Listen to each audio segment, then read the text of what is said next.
What's up, everybody, and welcome back to another episode of Blood on the Razor Wire TV, where we bring it to you real and we bring it to you raw. Hit that subscribe button, hit that like button, share the video.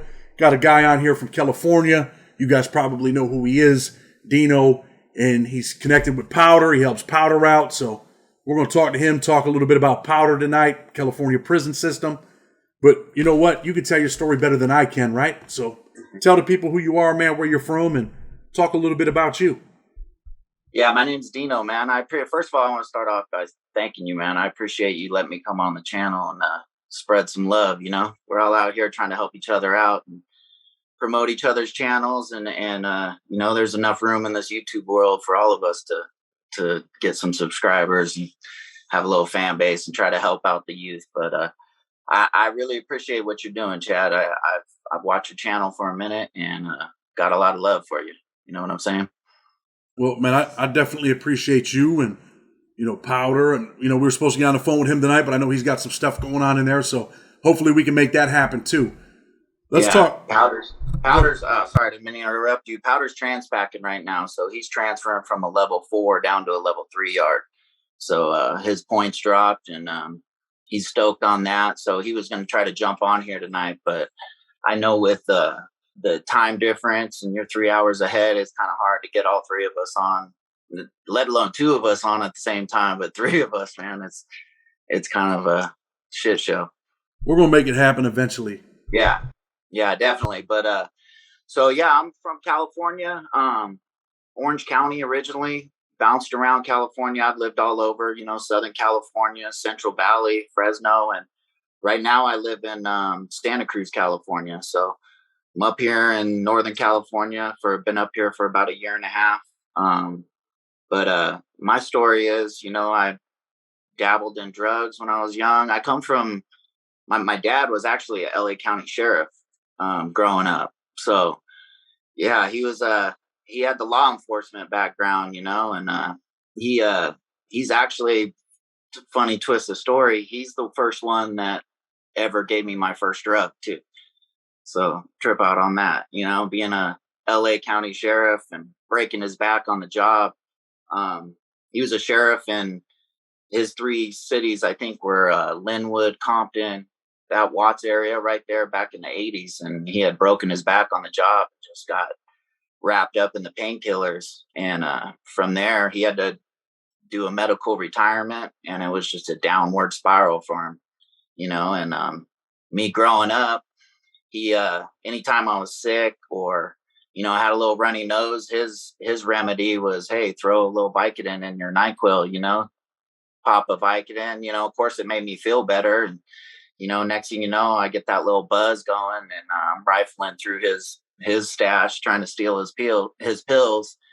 And one thing led to another, man, and I got wrapped up. You know, you start off with Vicodin, and then it goes to Oxycontin, and then next thing you know, I had a needle in my arm. And, you know, that's what led me into being a full-blown junkie. I mean, living on the streets, robbing pharmacies, you know, running and gunning, robbing drug dealers, went through the whole spiel, man. And then I finally did a bank robbery in 2009. And that's when I caught my case, you know. And since it was only one bank robbery, the feds came and saw me while I was in county jail. And they told me, you know, like, hey, they ain't messing with one little piddly bank robbery. They said if the state drops it or they don't pursue charges, that the feds will be waiting to pick me up when I get out.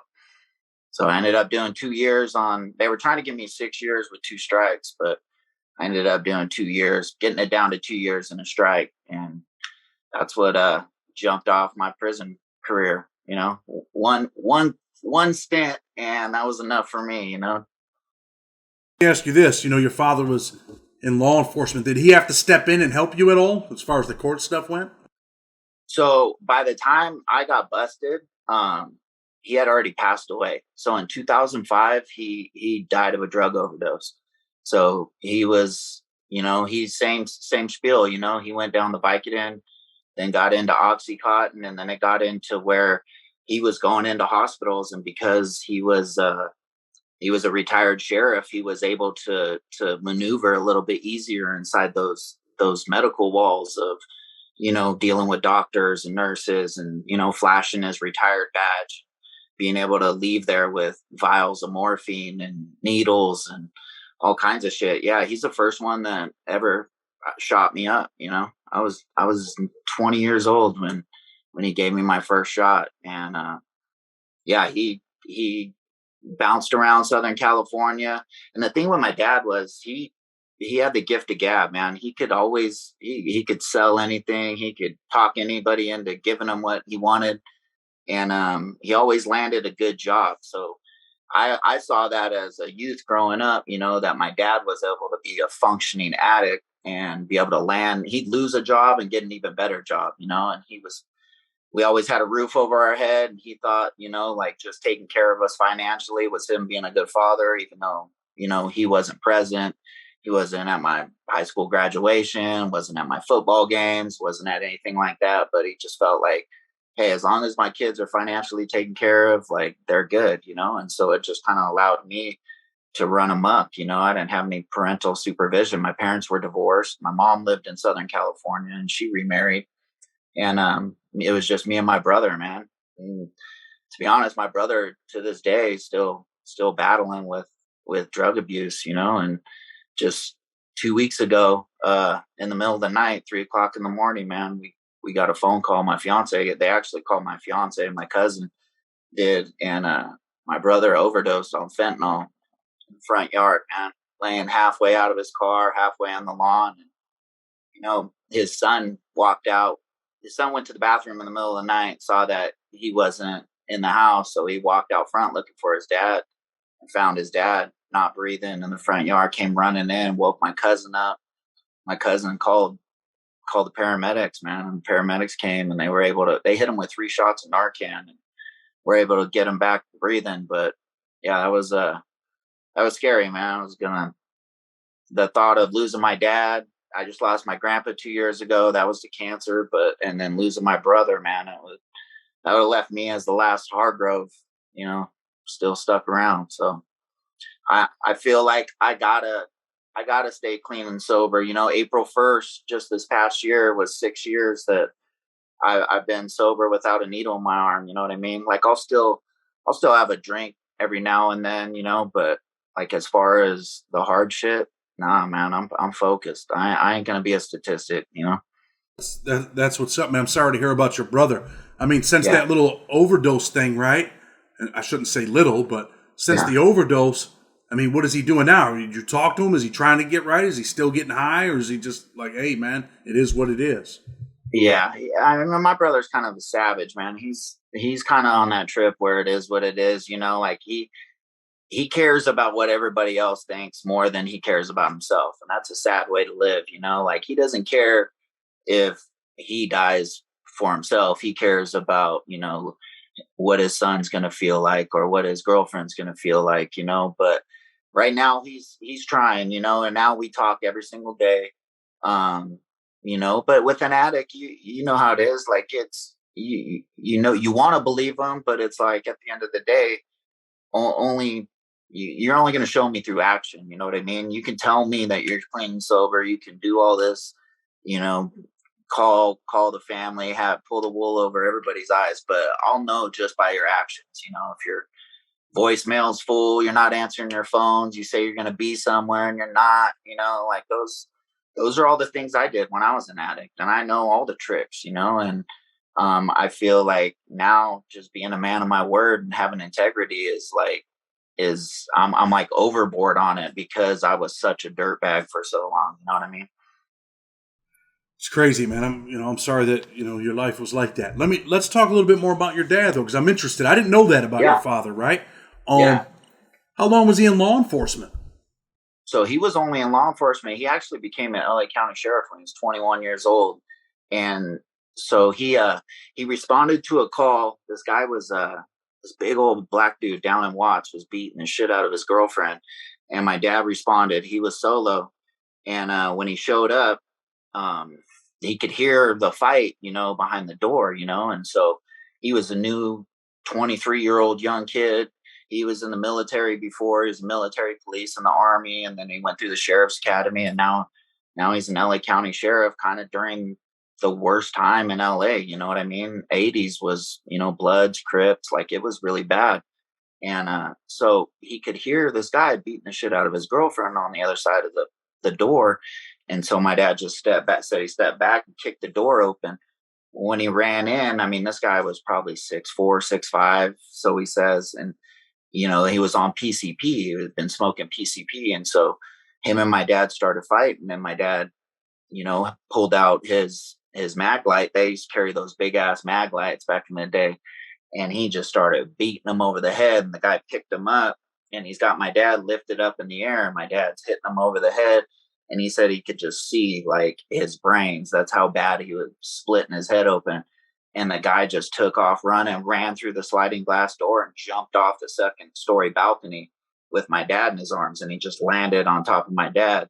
Well, my dad broke his back because they landed on the concrete. Well, the guy got up, kicked my dad in the face, took my dad's gun and put it to my dad's head and pulled the trigger, but it was on the safety. Well, right then, all the other cop cars, you could hear the sirens coming. Guy ended up taking off running after he tried to, murk my dad, and the cops came and they ended up killing the guy. So yeah, it was he was only a sheriff for 2 years, but it was an impactful 2 years on his life. You know what I mean? And I remember going, and me and my brother, I think I was probably 5 or 6 at the time, and I remember going and seeing him in the hospital, and he had tubes coming out, and one of his partners we were staying at his house, who's still a dear friend to this day. But yeah, me and my brother ended up going out and staying with my mom for a while after that, and that's when we were living out in Palm Springs. But my mom was also a meth addict, so she was a drug addict at the same time. So her and my stepdad were doing drugs. So I just grew up around drugs. You know what I mean? Like it was normal to me. Sometimes when kids are affected by their parents using drugs, they go the other way, or they go the way that they went. And unfortunately, it seems like you and your brother chose that way. But really, man, I when I see that, I hope it's a deterrent to a lot of kids. Like, man, I don't want to be like that. I don't want to live like that. And I'm not trying to say anything bad about your parents, but it is what it is at times, right? Absolutely. And you're exactly right. Like kids, I've met kids that both their parents are drug addicts, and they won't touch a drug just because they've been traumatized in some certain way. And, I thought that would be the case when I was younger. I would say that, like, I'll never be like them. I'll never touch that drug. And then it ended up the same way. It was like, that was the only thing. I think I was more longing for, just my dad's attention and like that something to connect on, so that the drug was like something we could connect on. And, as bad as it sounds, like that was when we were closest, is when we were both trying to get dope for each other. You know what I mean? And he, he went down the road of, being fully going into pharmacies and using his badge and, robbing pharmacies, like under gunpoint. He got arrested out in Nevada. Yeah, he was a trip, man. And then he they found him in Utah. He had just gotten out of jail, picked up a prescription of, I think it was 120 80 milligram Oxycontin, and they found him in a hotel room in St. George, Utah, with, I think there was like 3 or 4 pills left, and he had just picked up the prescription like 2 or 3 days before. So yeah, him dying alone in a hotel room in St. George, Utah, still, I can't imagine. Like, and that you would think that would deter me from doing drugs, or, and it didn't. I was in rehab at the time, actually, when I found out. All my cousins came to the rehab. I was at the Phoenix house down in Southern California, and they had it all kind of set up to where it was like dorm living, and they were all bunks. And I remember I just gotten into rehab, and so I was still kind of detoxing. And I remember I was laying up on my top bunk, and one of the counselors walked in and were like, "Hey, Dean, you got some visitors up in the front." And so I got off my bunk, walked up there, and there was a room where all the patients of the rehab would hang out. It was kind of like like a bonus room with a TV and couches and stuff, and that's where everybody will watch TV. Well, they had the doors closed on it, and nobody was in there. And so when I walked through the door, four of my cousins were sitting in the room, and they were all crying, and I just knew.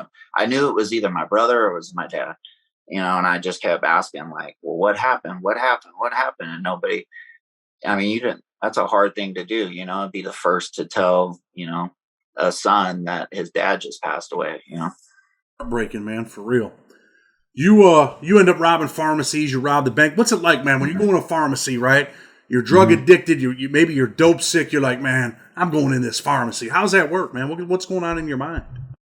So the first time I robbed a pharmacy, it was a trip. Because I had some buddies that did it, and they did it probably legit, with a gun or a weapon, or I didn't have shit, but I was hell bent on. I was dope sick. It came down to being dope sick, and I needed something, so I was hell bent on robbing this pharmacy. And I had picked up fake prescriptions for so long. And that was a whole nother story. I had ran an illegal prescription ring for a couple of years. And so I knew all the little mom and pop pharmacies around Southern California. There was, and then most of them were owned by Asians, and so they'd have these little mom and pop pharmacies, in like a strip mall. And I remember there was one in Anaheim, and I had a little stubby screwdriver. It was a little black flathead stubby screwdriver that the handle of the black part kind of looked like the part where you hold the bullets on a revolver. And so I taped the metal part with black electrical tape, and I just stuck that in my hand, and I just ran in this pharmacy, and I went behind the counter, and there was a guy. Say it ain't true, man. Say it ain't true. There was a guy and I think it was his wife and his daughter, and I just stuck that thing in the back of the guy's neck, like just with it, not even the metal part, just the black part, and just stuck there and just hit him with like the element of surprise. And it was just like, get on the ground, fill up the backpack. And the wife and the daughter just started, and I had them filling up the backpack with opiates, benzos, any kind of morphine patches. Back then they had fentanyl suckers. Like they had the whole spiel, and I filled up a full backpack with everything. Well, as I have where the pharmacy sat, so it was kind of a storefront, and then the pharmacy was in the back, but it was kind of elevated, and the counter was higher. So if you were down low and you were walking up, you couldn't see on the other side of it. And so we were back there, and I had when we were down low, and the wife and the daughter were filling up the backpack. Well, I think one of like the neighboring store owners walked in, and they had a copy machine in front, so they would make copies for 25 cents or whatever. So some lady walked in, and she's like, hey, I want to make copies. And like the lady like looked at me like, what do I do? And I was like, get rid of her. And so she walked up, probably told her I was robbing the place or whatever. I wasn't planning on being there much longer after that chick walked out. And so when she came back, I grabbed the backpack and just bolted. And I remember I had the car parked, like it was an L-shaped like shopping center, and there was a breezeway in the corner, and there was a neighborhood behind it. And I had the car parked back there, and I just remember running for my life, heart running, beating, your adrenaline's jacked through the roof. And you're just thinking like, dude, if I get caught, like I'm going to prison for a minute, and at that point I had never done prison time. Like I would just all done jail time, LA County jail, Orange County jail, Fresno County jail. I've always just done jail time and gotten out with programs because my lawyer was always able to spin it in a way where it was drug abuse, like, oh, he's a victim, he's a drug abuse. So let's talk a little bit about you going to prison, right? So you go in, you catch the bank robbery, you get sentenced, you're going into California prison, never been to prison before. Yeah. I'm sure you heard plenty of prison stories, you've seen some prison movies, and now you're going there. Were you scared? Hell yeah. Anybody that tells you they're not scared is full of shit, dude. I was 30 years old too when I went to the pen for the first time. So, I was a little bit older. I had, like I said, missed a bunch of prison terms by just doing jail time, did a county lid, done some jail time. But I remember I remember the first time when I finally signed, and I signed for 2 years, and then they told me I was leaving the next day going upstate.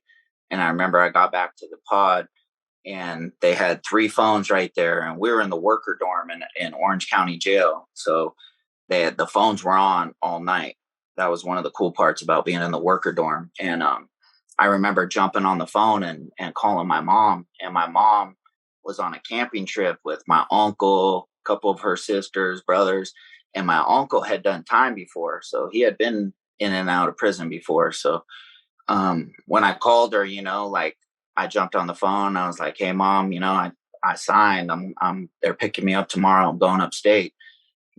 And I remember she just started crying. And my mom's not a crier, and so I was like, I had my arm like over the phone, and I was like trying to cover my eyes, and I'm like, "Mom, you gotta stop crying. You gotta stop crying." That shit got me, man. It was choked up. And then I remember my mom kind of walking away, and she was like, "Here, talk to your uncle." And so my uncle got on the phone. And he like put me up. He walked away from my mom, and he like put me up on game real quick. He's like, "All right, you know, you're gonna have to fight when you get there. Somebody's gonna test you. Don't back down. Just fight. Whether you're scared, you're gonna get your ass kicked, or you're gonna win. Like, they will respect you if you fight. And don't be looking into anybody's cell. Like, when you're walking by, like, don't be asking too many questions, and keep your eyes open and your mouth shut." And that was him, like, So putting me up on game. he gives you the prison 101, like, "Hey Yeah, man, real. don't gamble. You're gonna Yeah, fight. yeah. Don't do drugs. Don't join any gangs." Hmm.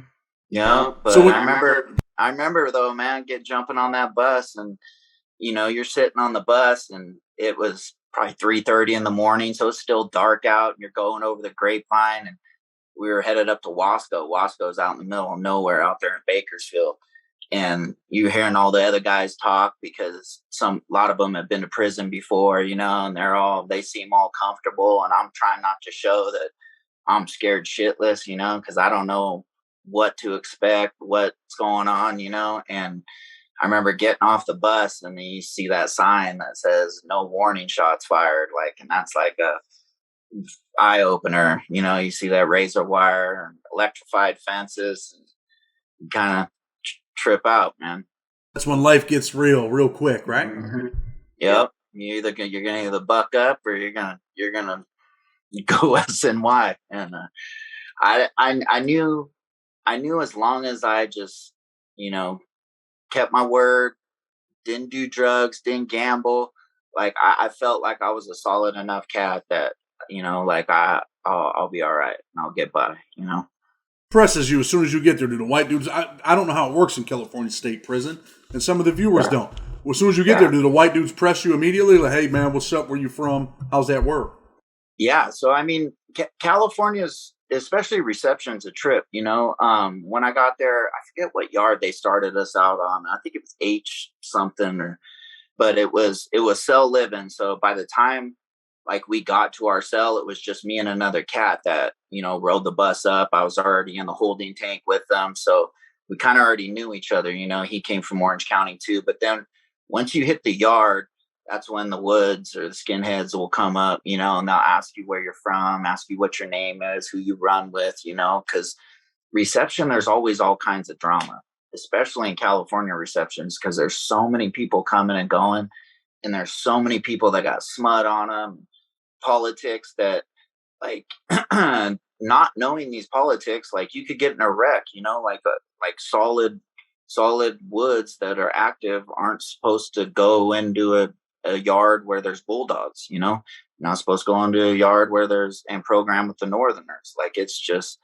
and if you don't know, like, how, you're just thinking you're going to another prison yard. So I was fortunate enough that they shot me over to A yard, and I was in A1, and half the yard was mainline. Like, two of the buildings were mainline, and A3, 4, and 5 were all reception. And I remember going into the cell for the first time, and when I was walking up, like, it was kind of like a 270 kind of setup. Like, you walk in through the rotunda, you got the guard with the gunner up top, and then it's like a big open day room, and you got the whites and the Southsiders are on one side, and you got the blacks and the others or on the other side. And, my cell was all the way in the bottom corner. And I remember walking over there, and my cellie, who ended up being my cellie, he was a big old skinhead from Orange County. And he was on the window, and he's got his shirt off and he's blasted back. And it's like, you're walking up there like, hey, your mat rolled up, like, hey, I'm coming in, and he presses up on you, like asks you, 21 questions. But, he ended up being pretty cool, and, had me put me on a workout routine and shit. I've never done so many burpees in my life. And that's put you on a workout routine right away. Like, hey man, you got to work out right away, right off jump, like, hey, we work out in the cell, we stay ready. And so he was high power, and it ended up getting into some shit later, not with him, but, a white crip came into the yard, and, he was the one pressing the issue of, we got to get rid of this dude. And, I didn't really know too many politics back then, just what my uncle told me, but I knew, that just what these guys were telling me, and it was mostly the skinheads that were pressing the issue of getting rid of the white crip. And I remember thinking to myself, like, at some point I'm gonna have to do something. So, I might as well raise my hand on this one. And we were all out in the middle of the yard. He was trying to put together like a little shooter squad of going to get this dude, because they had already gone to the blacks, asked the blacks, like, hey, you guys need to get rid of this guy. He can't sell up with your guys. And they came back and they were like, he's staying. So this white crip was with the business, he ended up being from Fresno, and he was with the business. You say he was with the business. What happened? He doesn't go up top? Did you guys get into it with him? What happens? Yeah. So like I was saying, so we were out on the yard, and my cellie was out there, and he's asking all these other skinheads, like, hey, we got to get rid of this dude. This dude's the enemy. He's trying to hype everybody up, and all these skinheads are like, oh, well, I went on the last mission, and I'm paroling in 2 weeks. And everybody was coming up with all kinds of excuses. And I remember raising my hand saying, hey, Sully, I'll go with you. And then he got all excited. He was like, see, this first termer, this Wood, it's his first term, and he's got more heart than all you guys. And then that's when other guys were like, all right, I'll go. So it ended up just being 3 of us. And that's what the plan was. It didn't really work out like we planned, but our plan is in Wasco, on A yard, A5, when you go to breakfast in the morning, they pop you out for breakfast like 4:30 in the morning. So you're walking across the yard. It's foggy. It's cold. This is in like November. And we were going to get them on the yard after chow. We were going to eat, because we didn't want to get them in the chow hall, because there's all kinds of other races around. You take the risk of, hitting somebody that's not supposed to get hit, or, and it could just get ugly in there. You're in a tight space. So, and there were a lot of blacks around him. So our plan is to get him when he was. Hey, when you said that, you kind of whispered. You were like, there's a lot of blacks around. Like, what's up? I mean, dude, like, I'm gonna let you finish, but he's a Crip, right? Like in federal prison, if he's a white Crip, he's with the Crips. That's it. I mean, are these black Crips going to let you guys hit a white Crip without an issue? No. Hell no. Yeah, that's why we were trying to get him when he's by himself. You know what I mean? Trying to do it strategically. So we're walking back across the yard. And when we were in the chow hall, we let the Southsiders know, hey, we're going to put the yard down. And so they're aware to kind of stay back. And so when we were walking back across the yard, we were all in a single file line. Well, we started kind of falling back because the guy was behind us.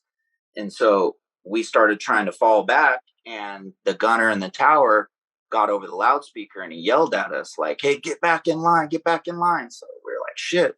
So we kept walking. We got back in line. We kept walking. So change of plans, let's get him in the building. So we walk into the building, you walk through the rotunda, and then there's a desk right there in the front, and it's got 2 guards at it.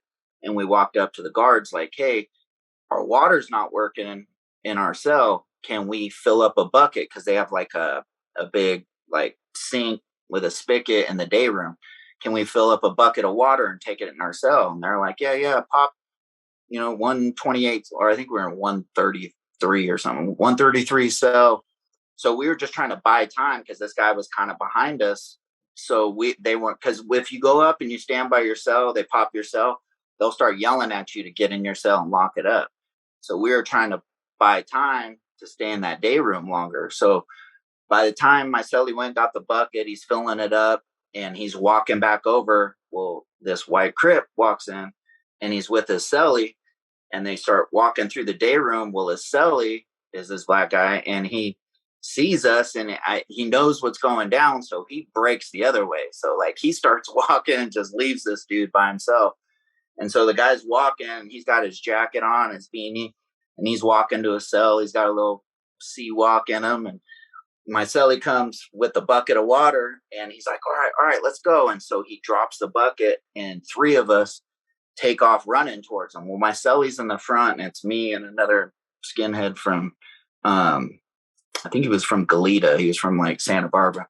And so we were running up behind him and my cellie was the first one too. And my cellie's he's probably 6 foot, but probably 250, 260, just solid, And right when this guy doesn't even like skip a beat. He's just walking like cool as a cucumber, walking. As soon as my cellie gets up close enough, dude, he pulls out, he had this, they give you these hard plastic mugs to go take to chow with you to drink your water or Kool-Aid or whatever you want. And he just pulls it out of his jacket pocket and just boom, just cracks my cellie right in the forehead. And it just splits his forehead and he's out, dude. Cellie's out on the ground. And so when that happened, we had a couple other cats that were keeping point just in case the blacks all jumped in.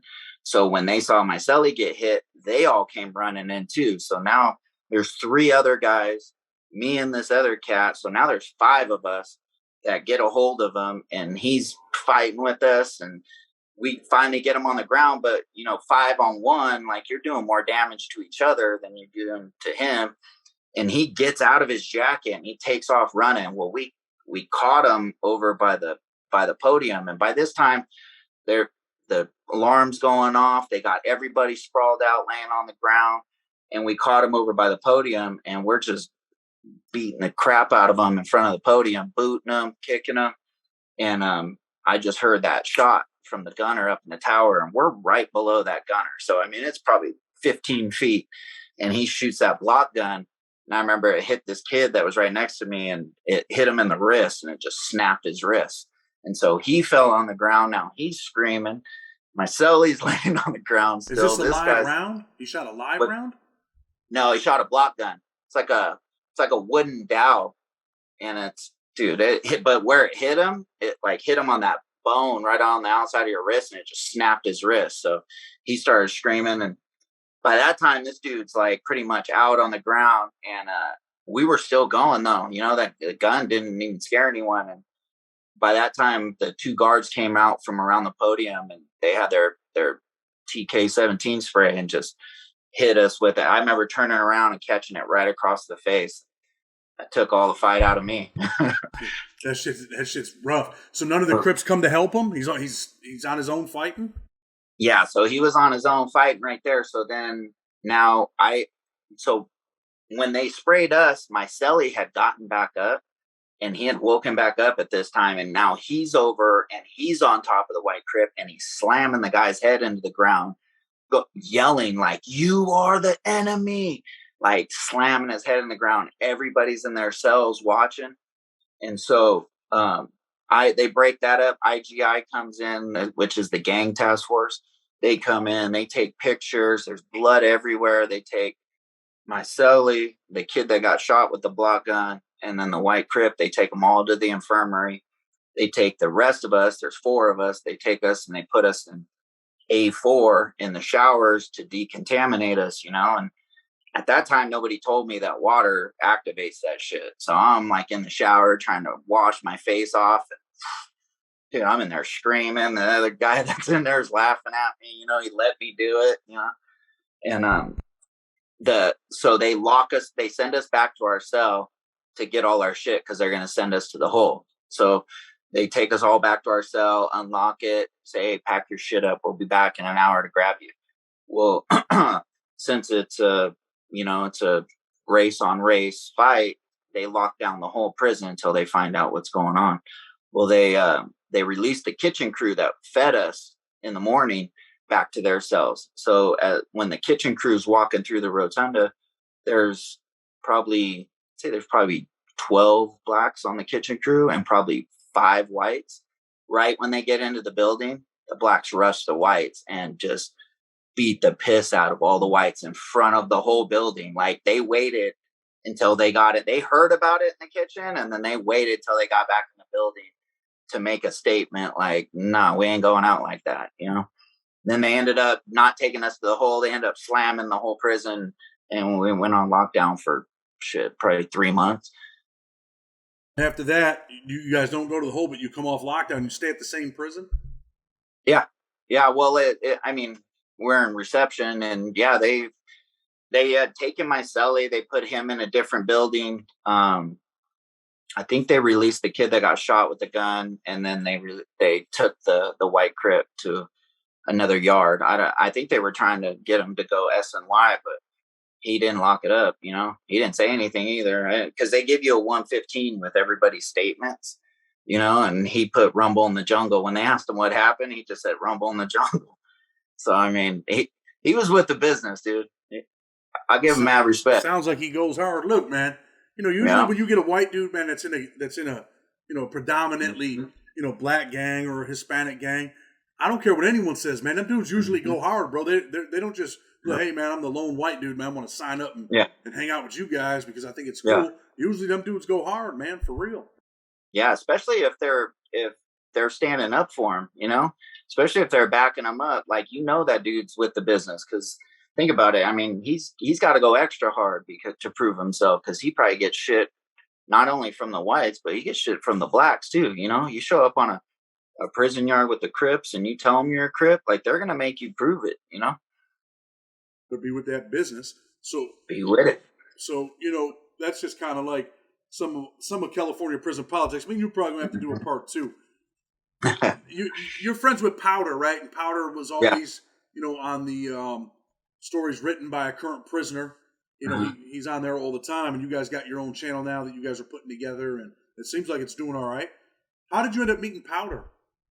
So I met Jason when I got to Ironwood. So after all that shit went down with the white Crip, I only had level 2 points. I was actually going to go to fire camp. Like, they had me slated to go to fire camp. And after that, my counselor came back and saw me, and he's like, oh, you want to be a tough guy? You want to be, because he's like, you jacked your points up. You're going to the level 3 yard. You're going where the tough guys will be. And so they ended up sending me down to Ironwood, which is out in the middle of the desert, and landed on C Yard in Ironwood. And then that's where I met Powder, met Jason. And Jason was, him and I hit it off. Like, he was cool. He was from IE. He was from Lake Elsinore, and ran around with that car, and his cellie had the keys to the yard. So Powder always, he didn't have the yard, I think, because he didn't want it, but he was always the one making the calls behind the guy that had the yard. He was the one pushing the issues. And I remember a skinhead from, I forget what they were called. They're out of San Diego, and they had a green light on it by the brand. And this cat landed on the yard, and Powder pushed the issue, and he said, nah, ain't nobody doing this. I'm doing it. And so he wasn't getting rid of him by beating him up. He was gonna go on a mission, and that's what he did, And I remember spinning the track, and the day it was gonna go down, and when somebody's gonna get got, they're gonna get stabbed, like, your heart kind of goes too when you're on the yard, like, when is it gonna happen? When's it gonna happen? Well, I knew when it was gonna happen, because me and my cellie were supposed to keep point. So we were spinning the yard behind this guy, and Powder came up, and he was walking through in and out of people. And I remember he walked up right behind him, pulled his head back, and he had a tomahawk, man. He had a little razor blade handle with like 3 razor blades melted into it. And when he pulled his head back, he just slit him ear to ear, man. And it just split this dude's neck wide open, filleted him. And the guy, I remember the guy had a cane because he had just had surgery or something. And right when he got him, 2 shooters jumped on the guy so Powder could get away. And he ended up getting away, got rid of the knife. And I remember he was sitting over there once they put the yard down and kind of figured it out because they had to lifeline this guy off the yard. And I remember Powder over there, and he looked at me and he kind of did like this with his eyebrows, like just slit some dude's throat and wasn't even fazed by it. And they ended up lifelining that guy off the yard. And I don't know if somebody ended up telling on him or what, but I remember he didn't get busted right then, but it was probably 3 or 4 weeks later. They ended up pulling Powder off the yard. And right before he went on that mission, he had given me a picture of him, his grandma, he was his nephew, and his sister. And he had written on the back, like, "Hey, got nothing but love for you." I still got a picture of it. I actually sent it. So when I was on the streets, fast forward, this is 6 months ago, and I was listening to Current Stories of a Prisoner. I heard Powder's come on that channel, and I heard his voice, and I was like, dude, I know that motherfucker. And so I ended up writing him a letter and sending that picture back to him. Like, hey, like, this is a picture of you and your family. I know you gave it to me like out of love, but I feel like you should have this. This is your family. And I remember he went back on Tony's channel and he talked about that, like, oh man, this channel reconnected me with one of my buddies, this and that. He was in my inner circle and blah, blah, blah. So that's how him and I reconnected. But yeah, Powder's doing his thing with his channel. He's got his own channel. It's called Powder's Prison Stories. And then I got a little channel that's called Everybody Loves a Comeback that, I need to get back on there and start doing stories again. You know how it is. You try to live that double life of having a full-time job and providing for your family, and then YouTube thing. If you want to be successful at it, you got to put just as much care and effort into that as you want back. You definitely got to work, man. But I want to ask you a question, right? Because Yeah, that's probably the question that other people might be wondering why they're listening.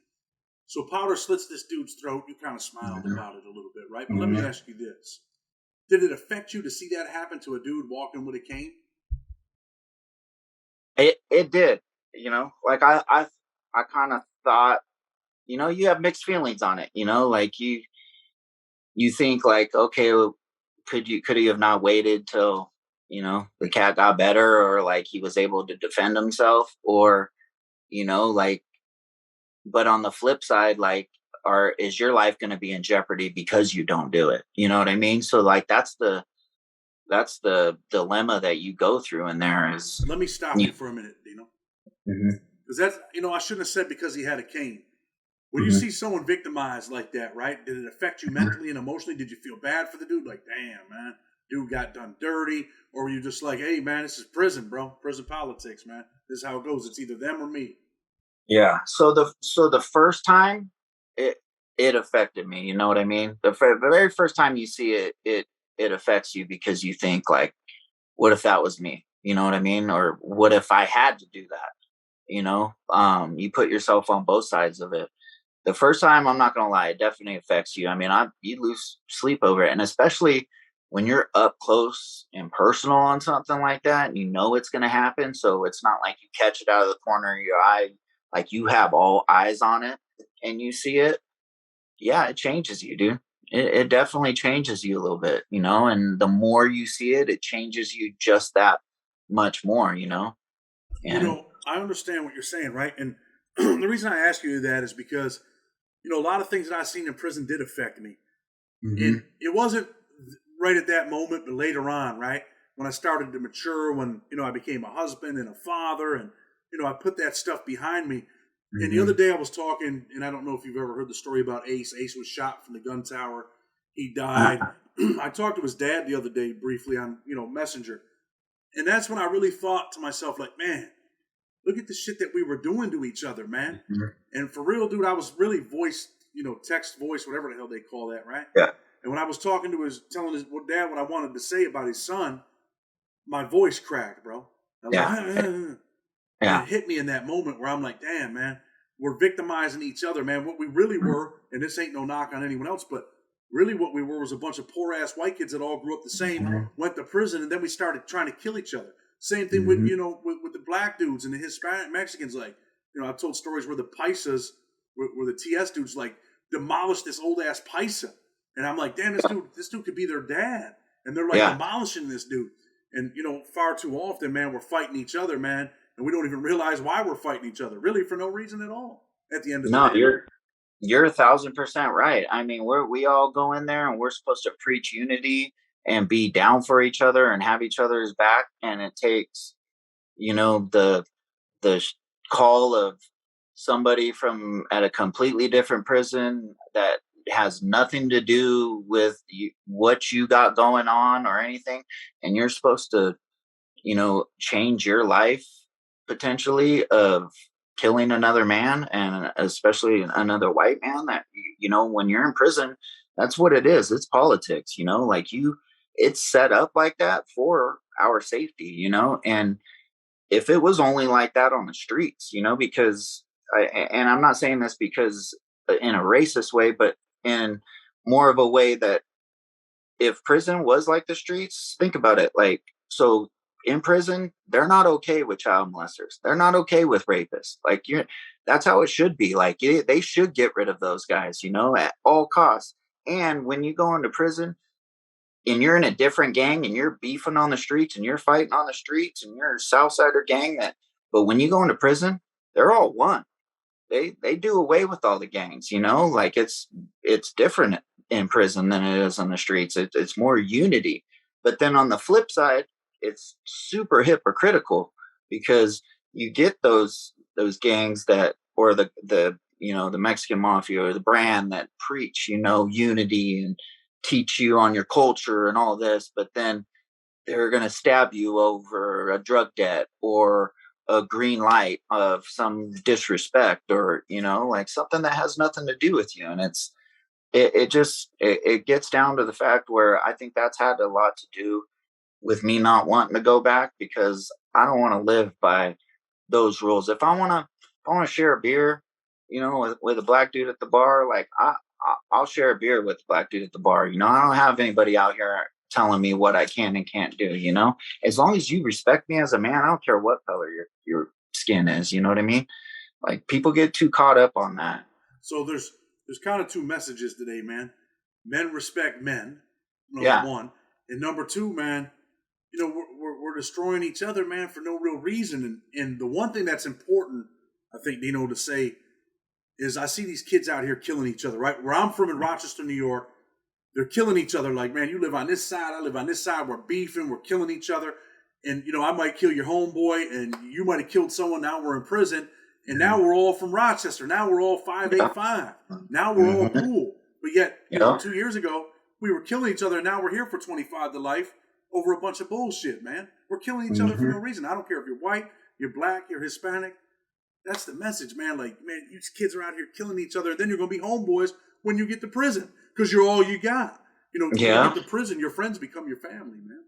Exactly. And you know how it is. I mean, you meet those cats that you're not supposed to like just because of whatever situational, and they end up becoming your best homeboys, like, you're like, man, we're supposed to hate each other, and I love you more than a lot of my homeboys, I understand. So look, man, we're probably going to have to do a part 2, but and definitely I want to bring Powder on, and I'm going to tell people to subscribe to his channel, your channel, help each other out, man. Especially if you got a good message, and it seems like Powder's changing his life. Obviously, you've obviously changed yours.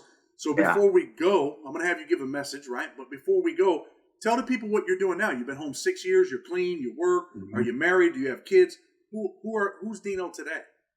Who's Dino today, huh?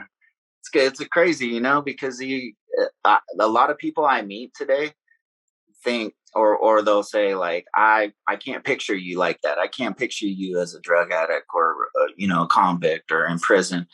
And I take that as a compliment, because I don't want to be known as that, and I've worked my ass off to get to where I'm at, you know. And today I'm an electrical superintendent at a company, and we have one of the biggest contracts with Tesla, and we're in Tesla in the Bay Area. And I run a bunch of work up there, and you know, I'm a certified journeyman electrician, and you know, I'm engaged now, and me and my fiance, we just moved up to Santa Cruz about a year ago, and she's in pharmaceuticals, which is kind of ironic, you know. And then she's got an esthetician company up here in Santa Cruz, and it's cool. We've created this little life for us up here. We don't have any kids right now, but and we do both want to try to have at least one kid. And I've never felt like that before, because I've never wanted to bring a kid into the misery that I had. You know, I always felt like if I can't be 100% solid dad to that kid, like I don't want him to go through what I've gone through, and what, you know, my nephew's going through with his dad, you know. And it's hard, but I really truly feel like I couldn't be in a better place right now, financially, spiritually, just, you know, just the clarity I have on a whole nother level of, you know, where I was. You know, it's crazy how you can transcend past being a drug addict, convict, you know. And it all has to start with, you know, hard work, integrity, being a man of your word. And I'm a huge advocate of saying, you know, doing the right thing when no one's looking, because everybody, you know, people do a lot of shit, but they want that pat on their back, or they want to film it, put it on Instagram or, you know, social media. And it's like, why don't you do something when you're not going to get that recognition? Do something nice for somebody that, when, you know, you're not going to get those kudos or that pat on your back. Man, hey, I hear you. That's a good message right there. But you know something else, man? There's some kid out there right now, right? Mm-hmm. Some young dude, man. He's in California. He's drug addicted. He might be dope sick tonight, man. And he comes across Blood on the Razor Wire TV. The video's at the end. He clicks on. What message are you giving to that dude that's dope sick tonight, getting ready to go rob a pharmacy, wants to rob a bank? What's your message to that dude? To your younger self? It ain't worth it, man. Honestly, like, if you can think it through, play the tape all the way through, because that's not that. I didn't have anyone. I didn't have an older brother or anybody. My father had already passed. I didn't have anybody standing over me saying, you know, hey, don't go down that path. Don't do this. Don't do that. And it's hard when you're in that moment of being drug addicted and kicking, but it'll pass, man. It'll pass. And you know, if you can come from where I've come from, of the being in the streets, having that needle in my arm, overdosing over 10 times, being in the hospital with botulism for 2 months, losing my dad, going to prison, all that stuff, you know. And it's sad, but it wasn't my bottom. It wasn't until the day that, you know, I mentally woke up and said, I'm sick of being a liar.